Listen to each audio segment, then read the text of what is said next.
Good morning, my friends. My name is Pastor Carl Welliver, and I am the founding pastor and general overseer of the Church of Faith Worldwide Ministries. Today is December 21st, 2025, and I want to welcome you to this morning's sermon titled Kingdom Greatness, Humility, Forgiveness, and the Heart of Jesus. Matthew 18 explained. So, let's start off with a question, shall we? What if everything you thought made someone great was completely upside down in the kingdom of God? In Matthew 18, Jesus challenges pride, power, offense, and unforgiveness, and replaces them with humility, mercy, and radical grace. Today, as we walk through Matthew 18, 1-25, we will discover what true greatness looks like in God's kingdom, and why forgiveness isn't optional. Matthew 18 is often called the community chapter of the gospel. Jesus teaches his disciples how believers are meant to live with one another with humility,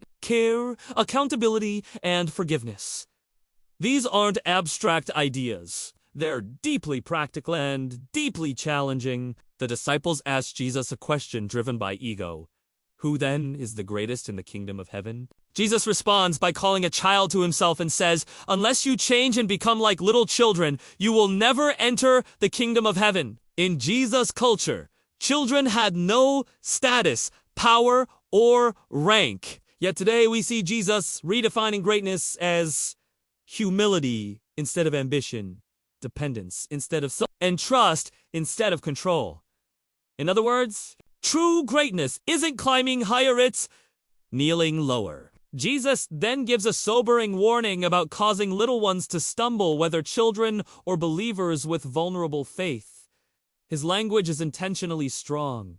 It would be better to have a large millstone hung around their neck. The message is clear. Spiritual influence carries responsibility. Sin isn't just personal, it affects others. Jesus urges radical action against anything that leads us or others away from God. Grace is free, but discipleship is serious business. Jesus shifts from warning to compassion. As he goes on to tell the story of a shepherd leaving 99 sheep to rescue one that wandered away, this parable reveals the heart of God, that no one is expendable. No one is forgotten, and no one is beyond pursuit. God doesn't measure worth by numbers, he measures it by love. If you feel overlooked, lost, or distant today, this passage will remind you, he came looking for you. Jesus provides for us a loving, step-by-step process for handling conflict among believers. First, address the issue privately. If that does not work, then bring 1 or 2 witnesses if needed. After all, this isn't about punishment, it's about restoration. Then Jesus makes a powerful promise. Where 2 or 3 gather in my name, there am I with them.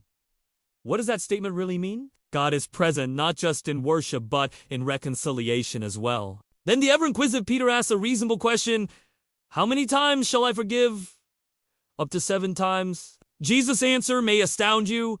Not 7 times, but 77 times. In other words, don't keep score. Jesus then begins the parable of the unforgiving servant, where a man forgiven an unpayable debt refuses to forgive a smaller one. This lesson is a piercing one.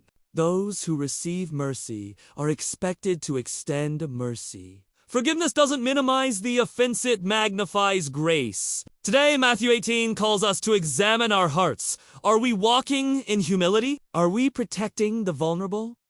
Are we pursuing the lost? Are we forgiving as freely as we've been forgiven? Remember, my friends, that the kingdom of God isn't built on pride but on mercy. Today's lesson is a simple one. True greatness in God's kingdom is found in humility, care for others, and relentless forgiveness. We don't reflect Jesus by seeking power, we reflect him by extending grace. If you have found this sermon inspiring, can you do me a small favor? Don't forget to subscribe today. Hit that notification bell so you don't miss a single one of our upcoming lessons. It would be greatly appreciated.